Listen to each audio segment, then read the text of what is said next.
Teachers, what parent-teacher meeting was the most memorable? In 2015, my life changed in a way I never expected. Early that year, my husband was shot and killed, most likely during a carjacking. It was a sudden, devastating blow. The days after were a blur. Funerals, calls, trying to hold myself together for our 3 kids. Our youngest was just a baby at the time. The world felt shattered. I called my kids' school right away to let them know what had happened. I told them that 2 of my children wouldn't be attending school for at least a week so we could grieve and figure out how to move forward. The response from the school was immediate and heartfelt. They were understanding and supportive in a way I hadn't expected. Teachers came to the funeral. They brought meals by our house and made visits to check on the kids. The school counselor reached out, offering therapy sessions for the children, knowing that grief like this could weigh heavily on their young minds. When my kids returned to school, I was surprised at how much care the teachers and students had shown. The children came home with handmade sympathy cards from classmates, little drawings and notes that felt like warm hugs on paper. It was a small gesture, but it meant everything at the time. Those cards filled a corner of our living room for weeks, a reminder that we weren't alone. The months dragged on. Life tried to settle back into some kind of normal.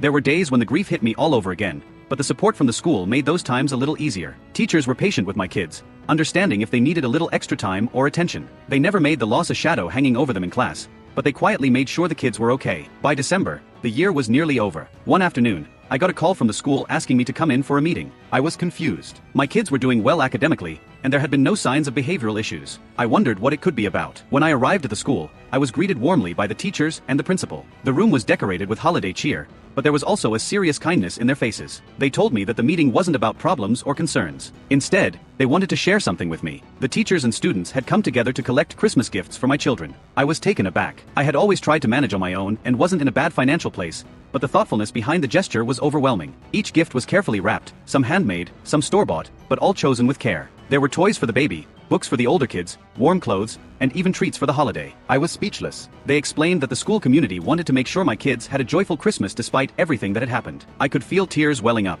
This wasn't charity. It was kindness, genuine and profound. The teachers spoke softly about how much they cared, how they had seen the strength in my children through the year, and how they wanted to support us in any way they could. That day, as I took the gifts home, I realized that the school had become more than just a place of learning for my kids. It had become a community, a second family that stood with us in the darkest of times. The gesture wasn't about money or help. It was about connection, about showing that even in grief, there is hope and kindness. The holiday season that year was filled with a bittersweet joy. We missed my husband deeply, but the love and care from the school helped fill some of the emptiness. My kids smiled more, laughed more, and in their own way, healed a little. The memory of that parent-teacher meeting stays with me, not because of grades or behavior, but because it showed me what real compassion looks like. The year had been hard, but that day reminded me that even in the hardest moments, people can come together to lift each other up. The support from the school wasn't something I'll ever forget. It was a gift far greater than anything wrapped in paper and ribbon.